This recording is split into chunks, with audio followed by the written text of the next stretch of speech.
This is India's #1 news network, and you're watching News 9.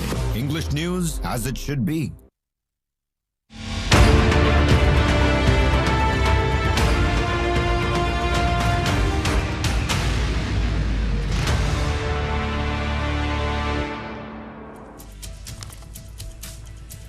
Thanks very much for tuning in to Unmissable. I'm Nabila Jamal. I take you through news from India and across the globe. Let's start with our top stories on Deep Dive. We're going to delve into all the energy crisis, LPG as well as fuel, both seeing a big crunch in India due to the West Asia war. And at this point, we're looking at restaurants in cities like Bengaluru, Mumbai, Delhi, all nearly shut because of lack of gas cylinders. Well, commercial gas cylinders supply has been almost come to a standstill. We're going to take you through the repercussions of it, how cities are struggling in India due to this West Asia war, and also as the tensions escalate. We're looking at day 12 of this war and a roundup on what we have so far. Iran refuses to stop. And as we see in our top story on day tonight, we'll take you through a very interesting story on the Supreme Court allowing the first case of euthanasia in India. Stay with us for a lot more after the headlines. After a charged debate and protests in the House, opposition's no confidence motion against Speaker Om Birla is defeated by voice vote.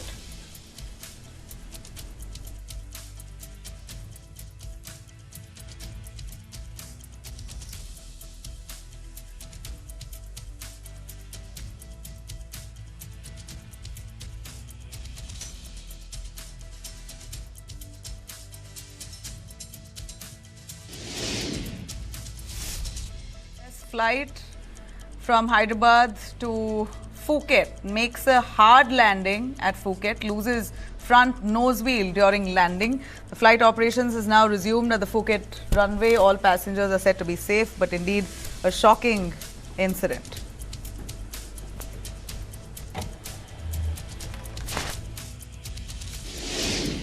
Modi blows the poll bugle in Kerala and Tamil Nadu, show strength during road shows in Kochi and Trichy after announcing a slew of government measures.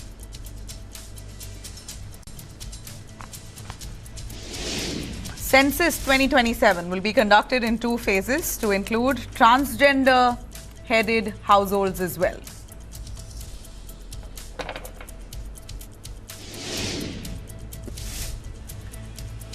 Iran warns oil prices could really surge to $200 per barrel. Iran's Islamic Revolutionary Guard Corps has warned that oil prices should skyrocket past $200 per barrel, signaling a shift from reciprocal to continuous strikes.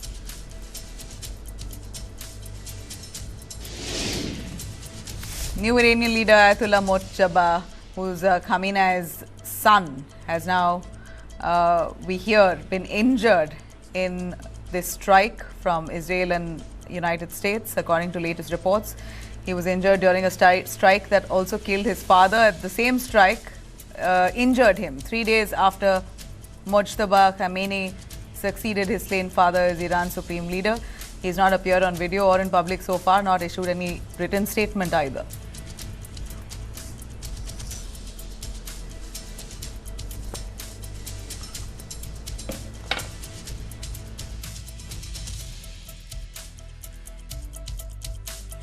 All right, let me take you through all our top stories here tonight. In fact, we're looking at the huge energy crisis that the country is facing. Restaurants practically shut in Bengaluru, Mumbai, Delhi, and most urban cities facing the same fiasco.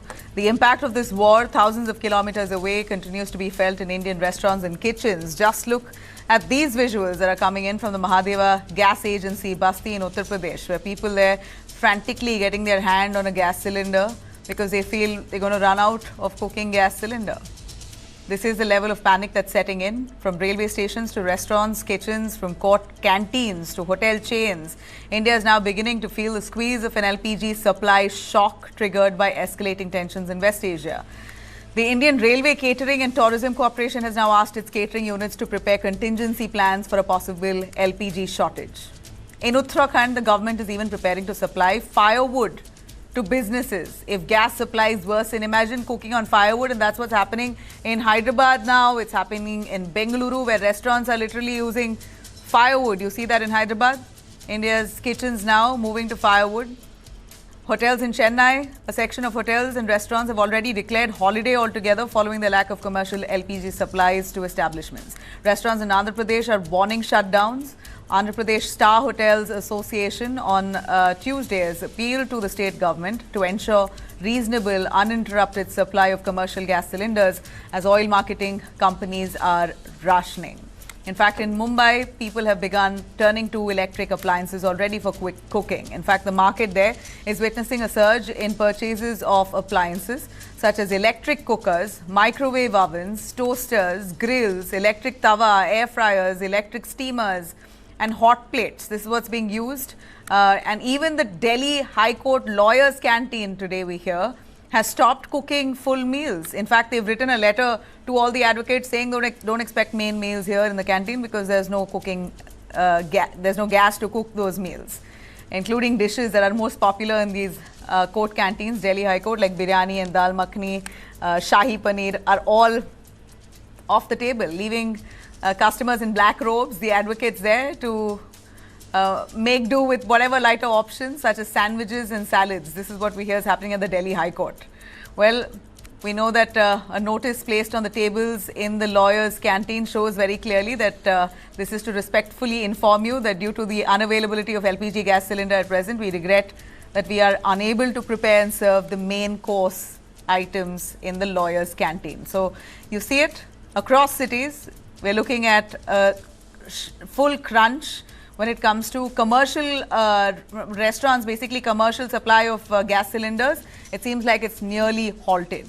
Delhi restaurants are dropping those dishes. They're not making such grand menus. They're basically keeping the menu very limited and minimum. So, well, in Mumbai also, similar affair. We're looking at gas supply to many restaurants in Mumbai is now being cut off. Gas supply has slowed at House of Co, located in Chembur area. 178-year-old Pancham Puriwala Hotel, that's now reduced their menu from 79 dishes that they have on their menu to just 2 dishes that they are serving in the restaurant there. In Bhopal, one can see long queues for gas cylinders. People are having to literally line up outside warehouses since this morning. They're requesting for cylinders for the entire month so that they don't run out. So we're looking at people really trying as much as possible to get their hand. Now, even though it is only commercial supply that's limited, you have now resident citizens by and large worrying that this could hit their home, their household. So they are preparing in advance, willing to pay a little hefty price to get their hands on a spare cylinder, if at all. The government says it claims that it has lined up alternative crude supplies. The Indian government says that it has lined up alternative crude supplies from 40 countries, and India has enough oil reserves to last 70 days, by which time ships are expected to arrive with a lot more. That's what the Indian government has said. But commercial LPG supplies are already being restricted. The government has stepped up LPG production and is prioritizing domestic consumers and essential sectors. They have set up a committee of executive directors from oil marketing companies where requests from other non-domestic sectors will be reviewed and prioritized based on merit, necessity and product availability. Now, for essential requirements from other sectors, submissions can be made to the committee by emailing at the email ID that has been given. So, well, India's kitchens, restaurants, small businesses all prepared for a prolonged fuel disruption and crisis. Our reporters of News 9 were on the ground in multiple cities of Bengaluru, Mumbai, Bhopal. Let's have a look what really the crisis looks like. 3,000 रुपए जो है इसके दाम है। 2,000 रुपए पहले ये बिकता था। इंडक्शन जो फिलहाल हर घर में और हर तमाम बड़े रेस्टोरेंट में इसकी ज़रूरत पड़ चुकी है क्योंकि गैस की सप्लाई बंद हो चुकी है। अब महंगा लग रहा है आपको? ये पहले लेकर रख लेते? महंगा लगे या सस्ता लगे, अभी तो खरीदना है। 2 मैं खरीदा हूँ, अभी 3 पीस और चाहिए। कहाँ लेके जाएंगे? कमर से होटल में काम अच्छा लग रहा है, वहाँ बोला लेके आइए। लेके जाना ही पड़ेगा ना। लेके जाएंगे तो फिर खाने का मेन्यू कार्ड भी बढ़ा देंगे। बढ़ेगा ही। अभी इसका पैसा किधर से भी तो हमको निकालना पड़ेगा ना। यहाँ पर आप जो कमर्शियल गैस सिलेंडर्स जो हैं वो पहले कितने आते थे और अभी कितने आ रहे हैं? मैडम आते हैं, कम आते हैं और कभी आ रहे हैं कभी नहीं आ रहे, तो 50% आप मान के चलो, जो 100% आता था 50% माल आ रहा है हमारे पास। अच्छा, तो पहले क्या स्टॉक में रहता था? पहले तो जी स्टॉक में रहता था, माल बहुत ज़्यादा रहता था, स्टॉक में आता ही रहता था डेली, तो सेल कम थी। अब माल कम आने की वजह से डिमांड ज़्यादा हो गई, अब जैसे ही आता है माल चला जाता है। शुरुआत में ही नो गैस सप्लाई का बोर्ड यहाँ पर लगा है। Sorry, not all menu items available. Gas पुरवठा बंद आहे, यानी गैस सप्लाई बंद है, इसका बोर्ड यहाँ पर लगाया गया है। देख सकते हैं यहाँ पर पूरी भाजी, ये मशहूर यहाँ की ये डिश है पंचम पूरी वाला। ये कब से मशहूर है, देखिए ऊपर से आप देख सकते हैं कि इसकी जो खासियत है हर न्यूज़पेपर में यहाँ पर दिखाई पड़ती है। 178 साल पुरानी दुकान है, लेकिन आज यहाँ पर गैस नहीं है। जैसे ही सरकार ने कमर्शियल सिलेंडर को बैन किया है, उसके बाद से लोग जो है उन्हें कहीं ना कहीं चिंता हो रही है कि सिलेंडर मिलेगा या नहीं मिलेगा, और इसी के चलते जो है वो लोग अब इस तरह से डिस्ट्रीब्यूटर्स के पास एलपीजी सिलेंडर लेने के लिए पहुंच रहे हैं। आपसे बातचीत करते हैं, क्यों सुबह से आप लगे, क्या आप घर पर अब डिलीवरी नहीं हो रही है? सर अभी घर पर ये फ़ोन नहीं उठा रहे हैं डिलीवरी के लिए, तो घर पे आने की संभावना ख़त्म हो चुकी है, इसीलिए आकर लाइन में लगना पड़ रही है। All right, you're seeing what you see there on the ground. Let me quickly bring in our guests. Ujjwal Singh Bhatia, former ambassador to WTO. We have Captain Alok Bansal, who's Director, India Foundation and Naval Officer as well. Arvind R, Vice President of All India Indian LPG Distributors Association, and Subramanya Holla, President, Bangalore Hotel Association, who's yet to join us. But a quick word before I get to our experts. Arvind R, tell us the real crunch that India is seeing. All India Indian LPG Distributors Association, you're heading that body. The Indian government is saying there's no real crisis as such, but give us a little picture into reality. What's the truth? Actually speaking, they have reserves for about 20-25 days, so we need not worry about domestic cylinders. But because of the panic booking that is happening now, people have, because the commercials they've stopped, commercial and industrial, they've reduced, but they're giving it for essential industries. So the commercial cylinders are being given to essential industries like hospitals and colleges and school hostels and all that. But since they have stopped it for the restaurants and other industries, because they're prioritizing the domestic cylinders, people have panicked and they've started booking.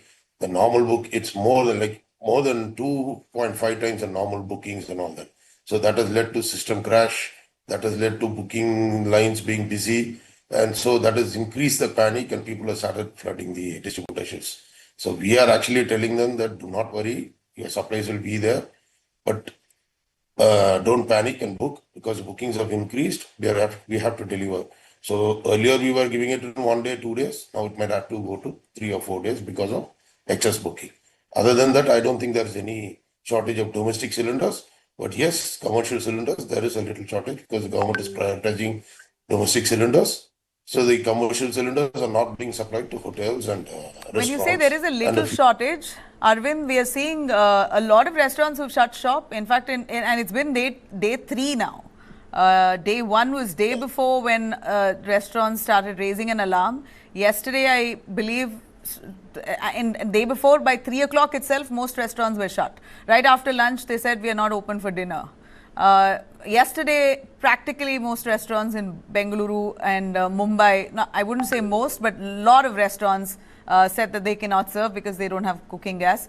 And then today was even worse. So give us a little more on how bad is the crunch. Look, the entire restaurant business is hit.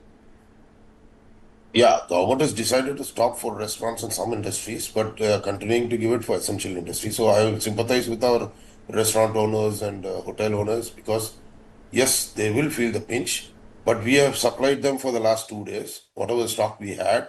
So they have to now actually rationalize it, and a lot of people have started using induction, electric rice cookers and all that, but they've cut down on menus and they're going on. We sympathize with them, but that's a decision the government has to take, because the priority is domestic cylinders. Domestic cylinders, but now you have restaurants opting for cooking on wood, wooden cooking. I don't know how practical and how heavy duty cooking can happen in those vessels. You know, we are showing you those images there. This is in Hyderabad. We believe that they are cooking. It's Ramzan time also, so they're cooking on wooden I don't know how they do it, but they are. And electric, vessels and appliances are now in demand. But heavy duty cooking is impossible. Right. But a quick word from our former ambassador to WTO, Ujjwal Singh Bhatia. Sir, your take on this crisis. The energy crisis was expected, but I don't know if we have acted in time to ensure it doesn't deal a blow to our larger population. But it seems like the restaurant industry is being the first victim to this West Asia war. We hear there are some reports coming in that Bengaluru power supply could be affected soon enough because GAIL has cut off fuel to that unit in Yelahanka. So now we're looking at restaurants not having gas. Tomorrow we could see electricity and power cuts in different parts of the country, all thanks to this war. And is there anything that India can really do? What max can we do? Well, I don't think we should pretend that everything is normal. We are facing a serious global crisis, and obviously we have to tighten our belts. The government has announced a pretty sensible policy of ensuring supply for domestic consumers, while at the same time ensuring also supply for essential services. And in the meantime, the government has taken several other steps to ramp up supply, asking local producers to increase their production, or tapping alternative sources for getting more deliveries of gas and so on. So I think these shortages will be managed. I think, and in the days to come, when alternative supply routes are established, I think the situation should stabilize. Bansal? All right, we seem to have lost his connection. But Sir Ujjwal Singh, you're a little more on this crisis that's unfolding at this point. Trump does not seem to bother. Iran has already declared that oil prices could go up to $200 per barrel. And this they're doing wantingly, deliberately to sort of show the world that this is what they can do to the world economy, that they could bring it down to their knees. So Iran is retaliating, and how, and whatever little life that they have left, they're pulling all strings to ensure that the world economy is crippled. But Israel and the United States do not seem to stop either. They're not pulling back, they continue, irrespective of the repercussions we're all facing. So where does this stop then? Well, it would be a pretty foolish person who could predict when and how this is going to stop. I think the Iranians are boxed up in a corner and they are retaliating. And the United States and Israel have also not stopped their offensive. So with the Iranian leadership decapitated, at the moment there does not seem to be anybody in Iran to negotiate. So how these hostilities can be reduced or ceased will depend on a number of factors, of which are not very clear at the moment. At the same time, we must understand that as far as disruption of energy supplies is concerned, it does not only depend upon cessation of hostilities, but also the damage to the production networks, production systems that has happened due to the attacks of various parties. And as of now, let me also say that energy prices have risen both for gas and for oil, but they are nowhere near the highs in historical terms. So I think there is no scope for panic. We certainly hope that saner counsels will prevail on all sides, and things will come to a halt. The hostilities will come to a halt very soon. We certainly hope that matters are not further aggravated. For instance, who do you think, what's with the United Nations? There's really no mediator now to flag this off, to calm nerves and tempers, to remind these countries of the repercussions that this war is leading to. There's no mediator. Can't anyone mediate? No, I don't think it would be correct to say there are no mediators. There are mediators. Unfortunately, the United Nations does not seem to have a big role in this mediation effort, but there are other countries who are trying to bring the parties together and Like to at who, least, sir? well, there would be countries within the Gulf region. There would be countries like Russia. There would be behind the scene talks. Russia is anything but mediating. Russia is basically given unconditional support to Iran. This is only basically. No. Let's not get carried away. Everybody has an interest in global stability, and nobody wants to provoke things beyond a point. Neither the United States, nor Russia, nor China, nor India, nobody. So everybody is going to get hurt if things go south, and therefore there are people in the world who are working behind the scenes. We don't know the details of this yet, but let's hope things work out well. Captain Bansal, what's your take on who the mediators are? I don't see anyone mediating at this point. See, the United the Nations only is a mediator dummy who was body there. at this juncture. Oman was the country which was mediating, and Omani foreign minister made it very clear that most of the demands were met by Iran before the strike started. So Oman was the ideal mediator. I am sure China also must be trying to do some sort of a mediation, because China is another country which is affected deeply by the closure of Strait of Hormuz. As far as Russia is concerned, it actually helps it, because the oil prices have gone over the roof, and Russia need not give any discount to any country which is buying crude from it now, because now from a seller's market, it has become from a buyer's market, it has become a seller's market. So there is a shortage, and that is there. So in this sort of a conflict, mediation is very difficult, because the ball is now squarely in United States court. They are the ones who started the conflict. Now, Trump can any day say that we have achieved our objective, we changed the regime, the Vilayat-e-Faqih is no more, the new leader has come, so you can claim. That's the only way. Otherwise, this conflict seems to be a long-drawn affair, because he expects Iranians to do an unconditional surrender, which a proud nation like Iran, to my mind, would not do so. I have been to Iran a number of times. Israel, of course, has a different angle. It would want the conflict to remain prolonged, because it wants to weaken the Iranian state. So in this sort of a situation, the conflict will only end when it becomes politically impossible for Trump to sustain it. And already we are seeing that the public opinion in United States is turning against it. The US per se is not affected by the closure of energy pathways, because US is today a net energy exporter. But all US allies, the European countries, the Japan, they are all affected. And if I think this gas is not available, they will perforce have to go back to Russia. So that's the option which is probably available with many of them. Fortunately for them, it's the summertime, so the requirement or the demand is not as high as it would have been in the winters. So that's the solution, because now, even if Strait of Hormuz is opened, it will take weeks before the normal supply can be resumed, because countries like Qatar, which is the largest exporter of natural gas, have actually shut down.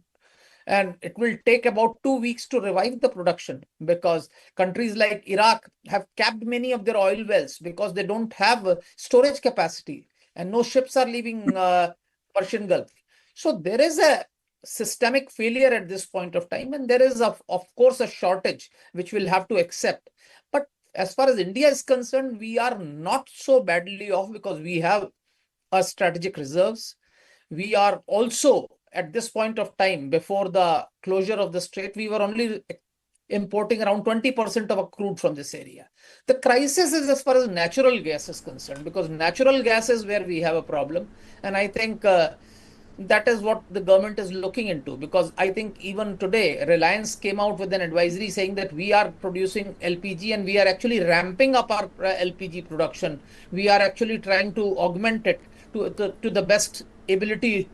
And I think the crisis as far as LPG is concerned is more driven by news.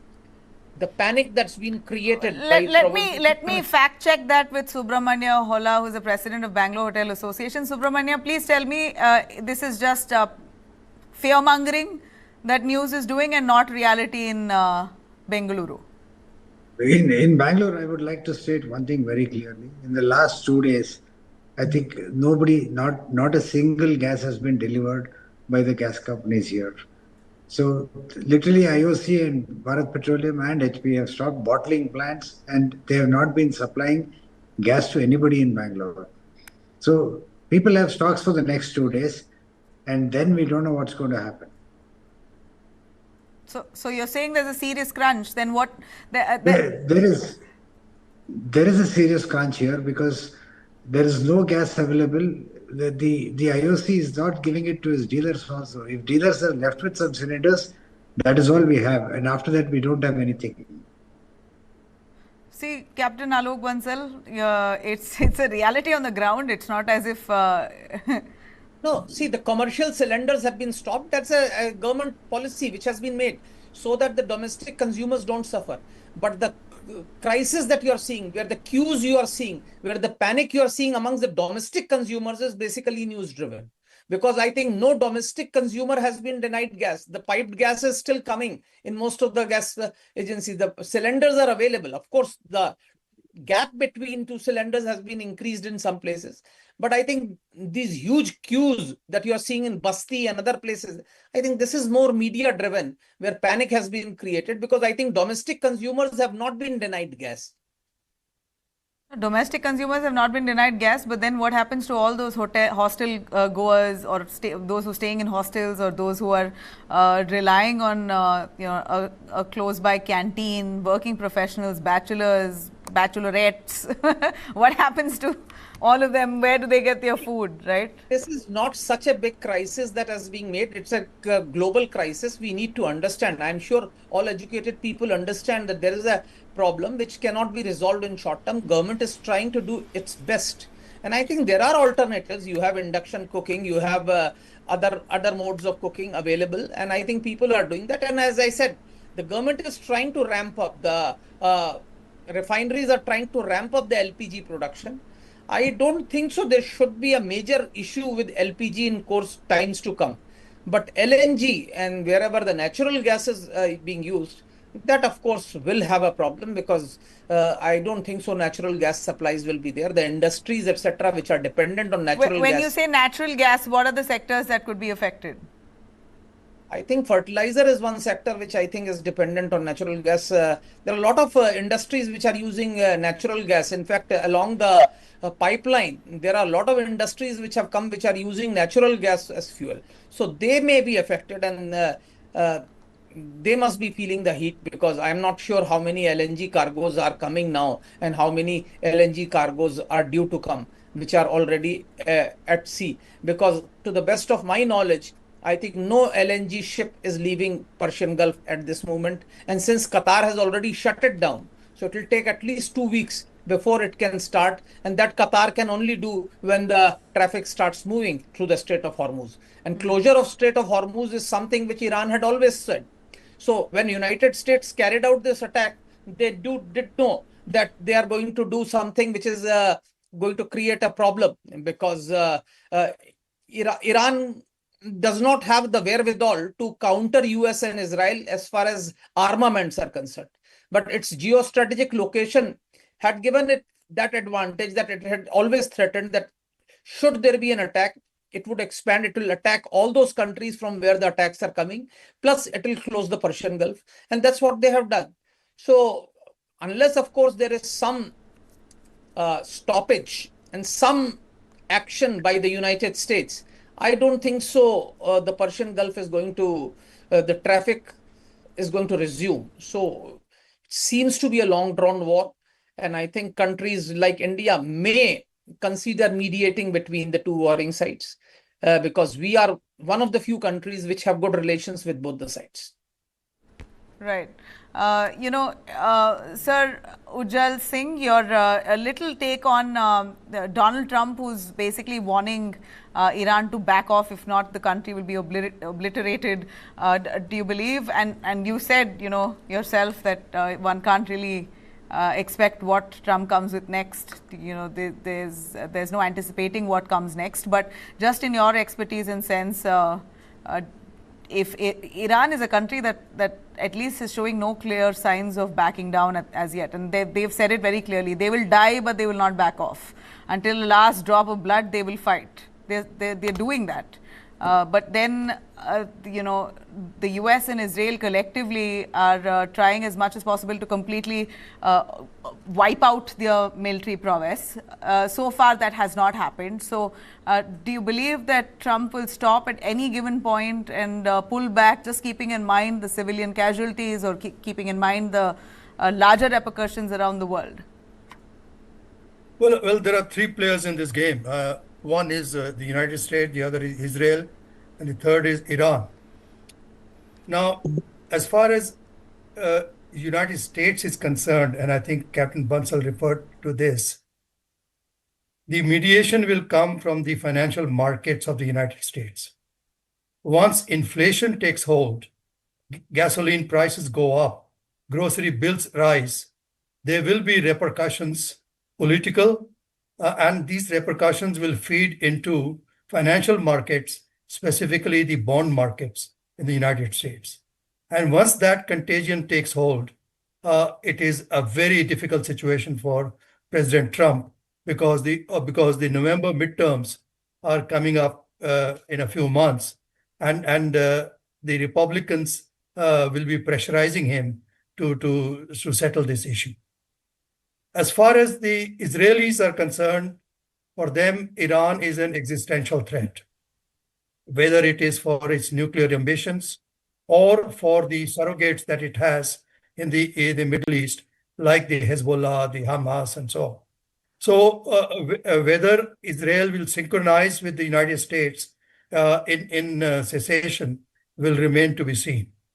As far as Iran is concerned, they have a pretty high threshold for pain. They have fought an 8-year war with Iraq, and their leadership has been decapitated. The population seems to be converging around the Islamic regime. So for them to seek any kind of cessation at this moment does not seem realistic. Therefore, I would put my bets on the political situation in the United States, and if the United States economy starts to hurt, I think President Trump will change his tune. So, why isn't the Gulf doing anything about this? Even today, there were strikes very close to the Dubai airport, and kudos to the UAE regime. They are continuing their flights without interruption, though it slowed down the frequency, but it's one of the busiest airports in the world, and their flights are on. And strikes are on too. There were 2 strikes that happened just very close to the Dubai airport, where 4 individuals, 1 Indian, was injured. So it's scary as it is. There's a lot of bad publicity, negative publicity around Dubai at this point, saying it's a financial hub where all the rich people's money is parked in Dubai, and people are trying to now pull it out because they are worried and uncertainties loom. But so far, none of the Gulf countries have come forward aggressively to counter Iran. Why? There is a saying that when 2 elephants fight, it is the ants who get trampled. So here the Gulf states are in a very difficult situation. They do not themselves independently have the military capacity to counter Iran. So they can only look on and hope for the best and try for mediation. And now people have been talking about opening the Hormuz Strait, and there is talk about minesweepers and naval escorts and so on. But let us be very clear. The Hormuz Strait will open when the insurance market starts functioning. As of now, the reinsurance market in London does not accept risks involved in passage of vessels through the Hormuz Strait. And for that to happen, the situation has to normalize. There is no shortcut to that. A quick one before I come to Captain Bansal. Subramanya Holla, you were wanting to say something before your line got cut. What, in your view, is the alternate choice that restaurants can opt for in the lack of these gas cylinders? and the fact that people are saying this is just panic and nothing else, that the situation is not as bad, would you agree? I hope so. It is not as bad as people are saying, but the ground reality here is that a lot of restaurants are facing the problem. The alternate is either expensive or it is not available. See, one of the alternates were induction coils or the electrical heaters. And we found that the market is having very little stock of all these things. And because of that, we are not able to do anything about that. And induction coils, you need a lead time at least of 2 to 4 days for people to prepare it and give it to you. So I don't see any alternate. Firewood as an issue. Today we had a meeting with the Chief Secretary of the state, and they said we'll get firewood. But firewood to come to the city will take 2-3 days.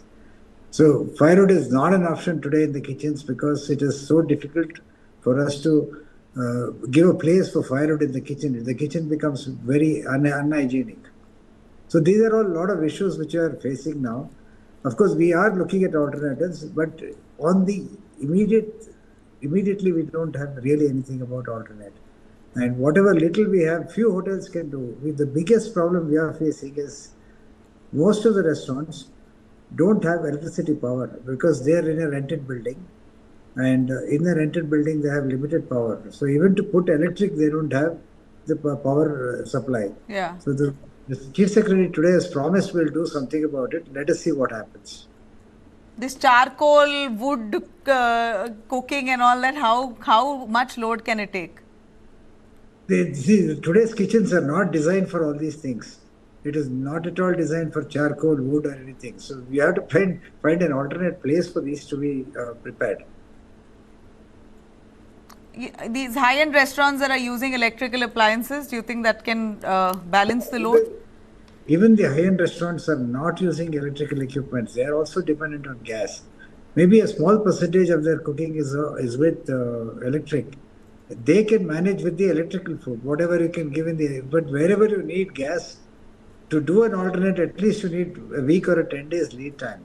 And I think that is where we are getting stuck with.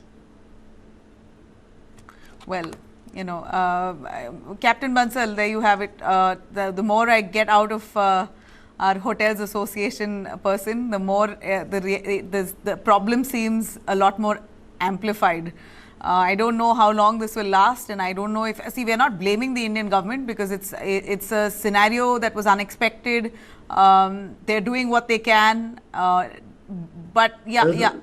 So I would like to say, in fact, we are disappointed that I'm with the central government. I know the problem. We understand completely, because we told the Chief Secretary today in Karnataka that at least see 75% of the cooking gas production goes to the domestic gas, and 25% is for the commercial. So what we have requested is that if you can, 10% can be diverted to the commercial side, we can fulfill 50% of the usage. And I don't know, somebody has to take the call, and center has not given a reply. And they have straight away said no commercial supply. And in one day, if you stop it, where will the restaurants go? Yeah. Captain Bansal? Yeah, I agree. As I said, there is a problem, and I think commercial gas is not available because obviously if you stop supply for the domestic consumers, there's going to be bigger chaos. A household which is cooking at home will have a problem. So I guess that's the reason why the government has taken the most viable solution. I'm sure in due course they will be augmenting the commercial gas supplies also. Some of the menus may have to be cut, and I think obviously in times of crisis like this, you don't have to have a biryani every day. You can have ordinary rice and dal, what requires lesser cooking. So some amount of hardships will have to be faced by those who are actually visiting these restaurants, going for tandoor, which consumes excessive, and so those things probably may have to be done. And to say that firewood and coal has not been used again will be very wrong. I think for centuries we have been using it. So I think there are alternatives. There will be some discomfort undoubtedly. But as I said, I don't see this solution improving in near future. So we have to be prepared that this sort of a shortage will continue. When you say this is not going to improve in near future, what are we talking about? 1 week, 2 weeks, 3 weeks? Or more. I don't. So, as far as gas is concerned, the situation will improve in 1 or 2 weeks, because if we are looking for LNG cargoes from Qatar or something to augment the things, I don't think so that's going to happen immediately.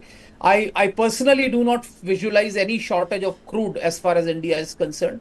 So our refineries will be continuing. I think the panic as far as petrol. So our petrol prices are not going to go up as feared.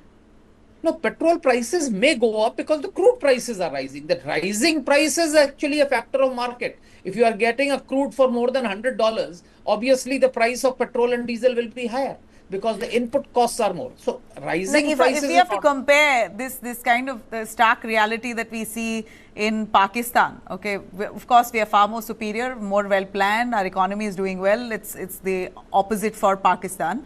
But Pakistan says no fuel, no cooking, schools are shut, roads are empty, vehicles are not on the road because they are scared fuel is getting over. I mean, this kind of panic, it's like end of the world scenes in Pakistan. At least that's what media projections are. In Pakistan's case, they are a net importer of products as well as crude.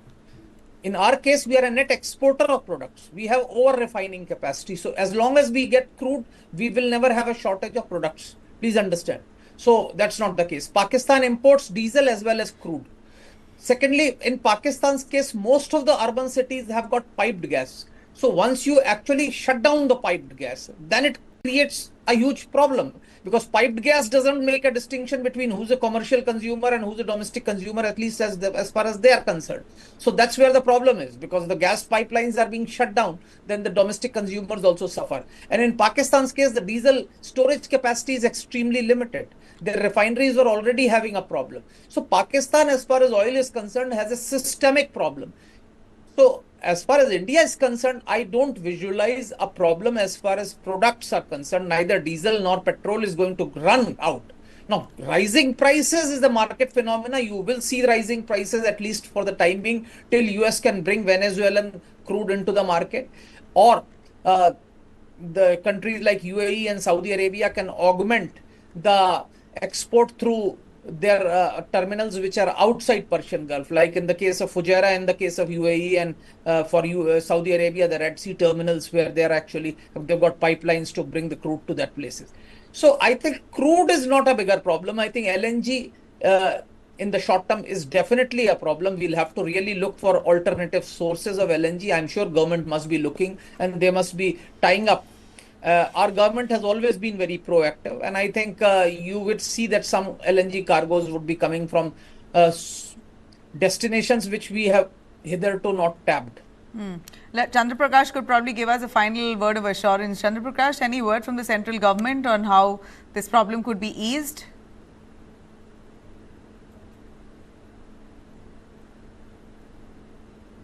I think you're mentioning me, Arvind. I don't think Chandra Prakash is Prakash? here. This is Arvind. Yes. Can you hear me? Yeah, I'm Arvind actually, not Chandra Prakash. Anyway. Oh, Hello, can you hear me? I beg your pardon. It seems like we have a mistake there. Sorry. Arvind, yes. Yeah, no issues, no issues. As far as domestic is concerned, I don't see any problem in government supplying for domestic cylinders. All that you're seeing now temporarily, the rush and all that is because of the panic. And this will settle down in a few days, 1 or 2 days. And domestic supplies, there won't be any issues. As far as I know, and as far as the supplies are coming, domestic cylinders are being supplied by distributors regularly. As Mr. Subramaniam Hola said, commercials, they've stopped for hotels and few industries, except for essentials, they've stopped commercials. So that they'll have to find an alternative. I mean, we sympathize with them because they're also valued customers, but we sympathize with them. But the government's priority today is only domestic. So because if there is any shortage in domestic, then you might end up in chaos. So the government is rightly prioritizing domestic, and there won't be any shortfall in domestic. A quick one, Subramania Holla, your take on what would be a message to people, to customers who flock to restaurants. I mean, should you hold off because, you know, it's such a catch-20 situation for you. You have to pay your salaries and, you know, you can't even ask people not to come. And if they come, what are you going to offer them? So this is like the third COVID for us. Yeah, yeah. And And we already started reducing on the menus, and some restaurants have cut down on their timings. And the news for our restaurateurs we are telling is you cut down on the menu and whatever service we can. I don't know about other cities, but Bangalore, 70% of the population depends on outside food. Every family at least once a day eats outside, and they're highly dependent on the restaurants here. And Bangalore has a lot of bachelors and a lot of techies who are living here in Bangalore. They live out of the restaurant food, and they will have to live with a limited menu for at least for the next 10 days. I hope so the war gets over in 10 days. If it doesn't, it will be prolonged, and then it's going to be more complicated because salaries, employment, whether we should have full staff, and all these issues will come. And that we have to see how the time people are going to handle this, because it's a long drawn process. I think so. It is, and I really hope that we tide past this crisis as soon as we can. But I appreciate you joining us. I request Ambassador Ujjwal Singh and Captain Alok to stay with us. I'm going to quickly present to our viewers on what the war on day 12 looks like. A quick roundup. We're looking at the West Asia war that's now entered a far more dangerous phase. The West Asia war at this point is entering a dangerous phase where we're looking at global security, energy markets, and all of it is currently being pushed to the edge. United States has now confirmed that its stealth B-2 bombers have struck deeply buried Iranian missile production facilities, dropping dozens of 2,000-pound bunker buster bombs in an effort to dismantle Tehran's missile infrastructure. Washington says that this is part of a sweeping military campaign called Operation Epic Fury, and significantly the White House has not ruled out boots on the ground in Iran. 2 Iranian drones struck near Dubai International Airport as well, injuring civilians there, one Indian included. Now the Strait of Hormuz, the world's most critical oil artery, is a key waterway through which 20% of the world's oil passes. This is at the center of a tense military standoff. President Donald Trump has issued a stark warning to Tehran, saying remove any mines placed in the strait immediately or face consequences never seen before. The US military says it has already destroyed multiple Iranian mine-laying vessels near the waterway. Let's hear it what Trump has to say. See, but we will hit them so hard that it will not be possible for them or anybody else helping them to ever recover that section of the world if they do anything. Well, that's US approach. Now, Tehran, meanwhile, is responding with all its warning. At least 3 civilian ships were attacked near key shipping channel as Iran launched its most intense strikes of the war. One of them, it struck, was a Thai carrier, which was en route to in Gujarat's Kandla port when it was struck and the vessel caught fire.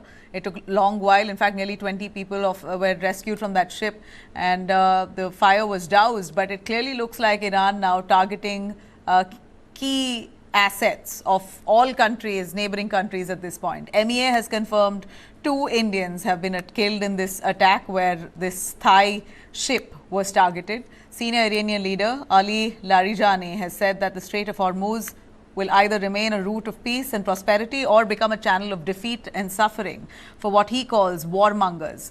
Now, that message underscores how dangerously close the world may be to an energy shock that could ripple through every economy. For India, the stakes are enormous. Nearly a fifth of the world's oil passes through the Strait of Hormuz, and New Delhi is actively weighing naval escorts for Indian commercial ships in that region.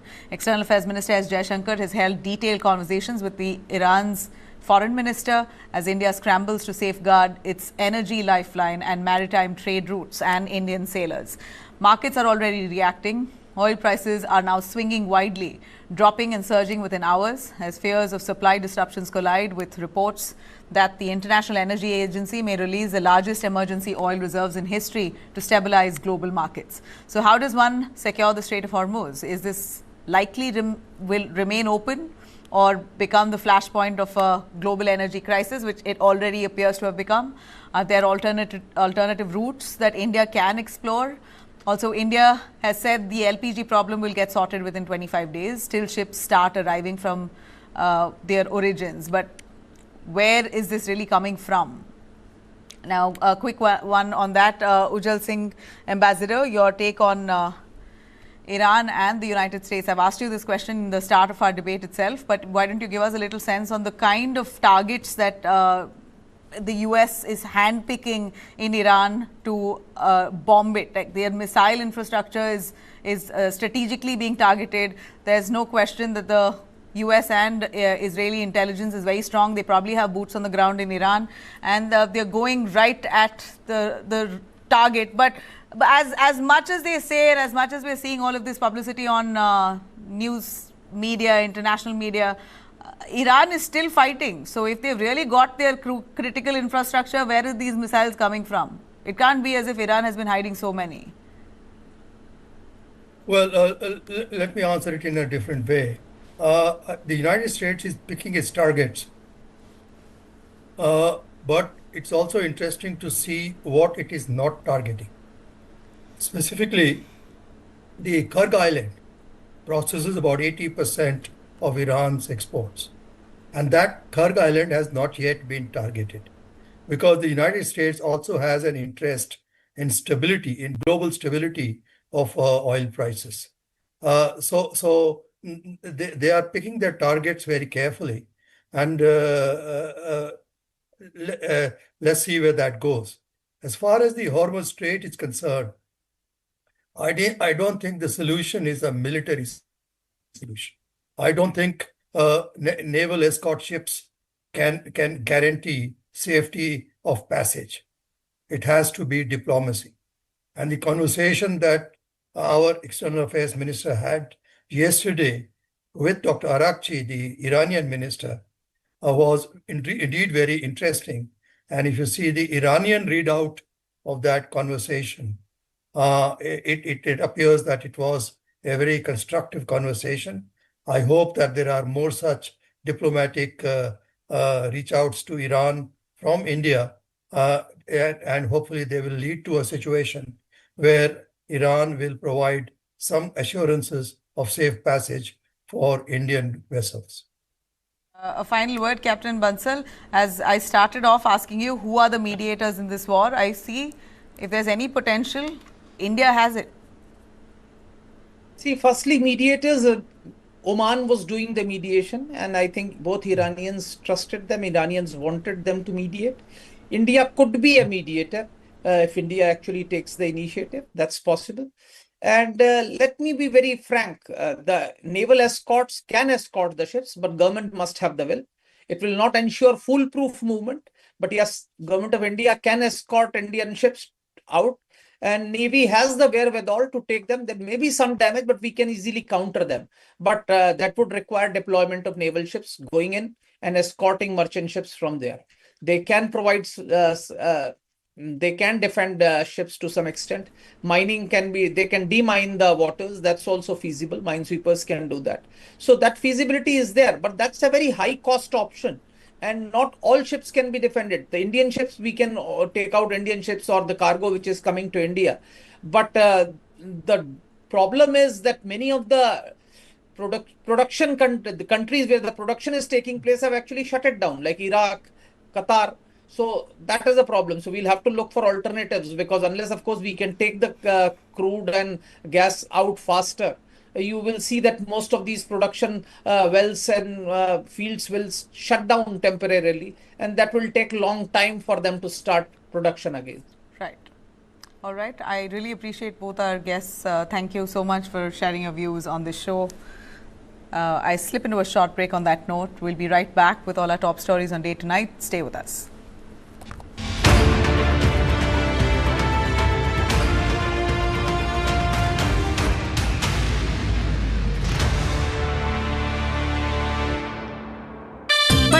खेलता है, झूलता उछलता है, दौड़ता कभी कभी दौड़ कराता है, आगे आगे बढ़ता है इंडिया, अमूल दूध पीता है इंडिया। ये शहर भी तो अंगना तेरा मेरा, इसको भी रंग दो।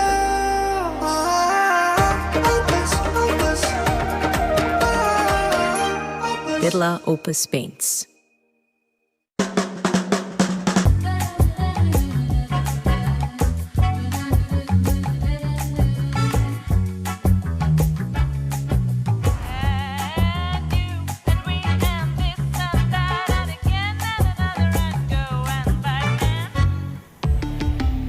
Volkswagen. Someone to bring your vision into reality. When human vision meets artificial intelligence, storytelling enters new territory. Two distinct categories: brand films, short films, evaluated by the best of the best. Seen by those who shape the industry. Rewarded with a 10 lakh rupee prize pool. Celebrated at What India Thinks Today, Delhi. AI Squared Awards, where artificial intelligence meets artistic imagination.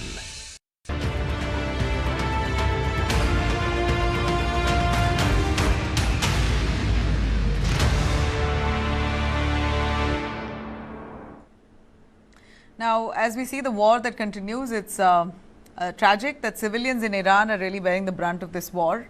A new and horrifying environmental dimension has emerged in the Middle East conflict. The World Health Organization has issued an urgent warning regarding black rain, a toxic oil-laden precipitation falling across parts of Tehran, of Iran particularly, all parts of Iran, Tehran largely.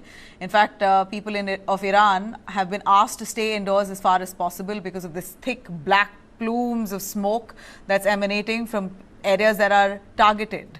The phenomenon is a direct result of massive plumes of soot and hydrocarbons from bombed oil refineries mixing with a low pressure weather system. In Tehran, which was choked by black smoke following strikes on domestic energy supplies, the WHO has officially backed the government advisories, urging the city's 10 million residents to remain indoors, not to step out. The health risks are immediate and severe. WHO spokesperson Christian Lindmeier stated in Geneva that the black rain is highly acidic and poses a significant danger primarily to the respiratory system. Medical experts warn that inhaling or even touching the oil-slicked particles can cause intense burning in the eyes and throat, skin irritation and acute shortness of breath. For those with pre-existing conditions like asthma or heart disease, air quality in the capital of Tehran there has reached some life-threatening levels.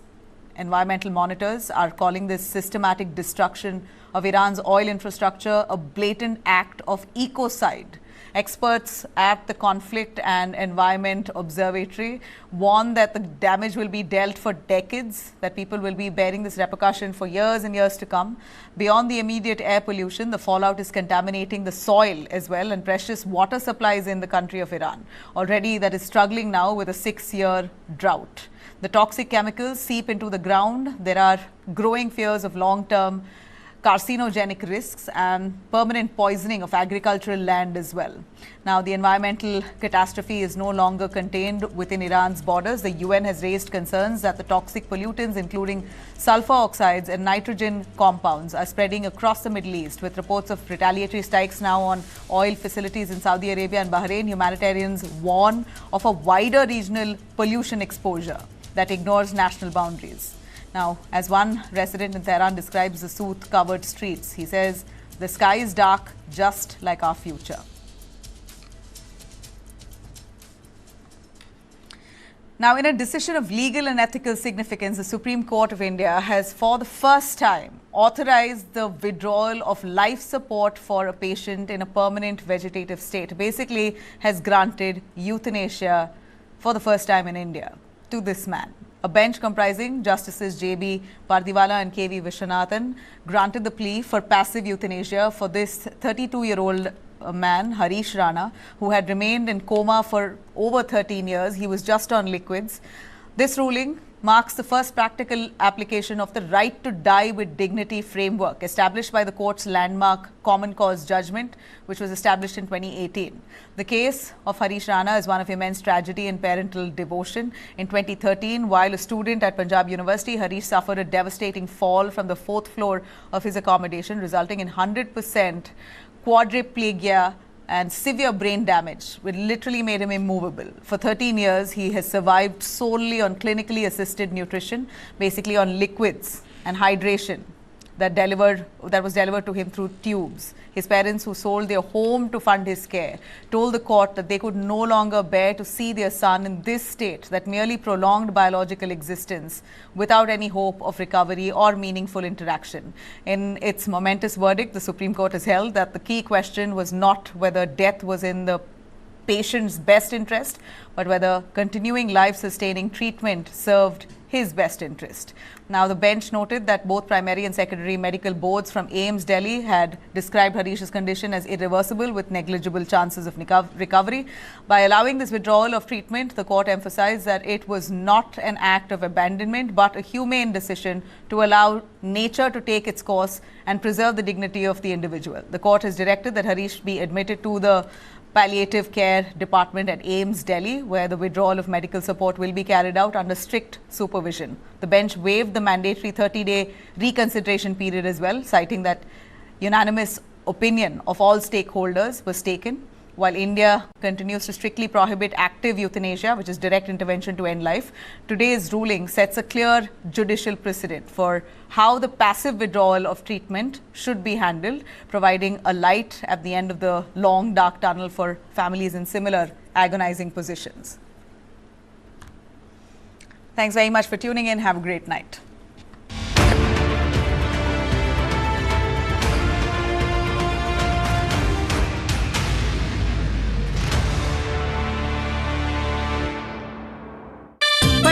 खेलता है झूलता उछलता है दौड़ता कभी कभी दौड़ कराता है आगे आगे बढ़ता है इंडिया अमूल दूध पीता है इंडिया।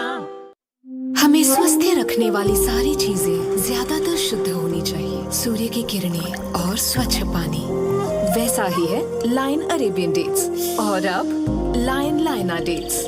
इसमें फाइबर्स और विटामिन्स भी कुदरती हैं, जो देता है स्वास्थ्य भी कुदरती। लायन लाइना प्रीमियम डेट्स।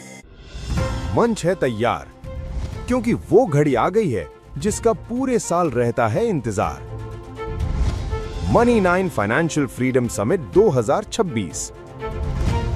यहां होगी बात कमाई, बचत और इन्वेस्टमेंट की। और ये साल आपके बटुए के लिए कैसा रहेगा? जंग हो, टैरिफ हो या एआई का दौर, आप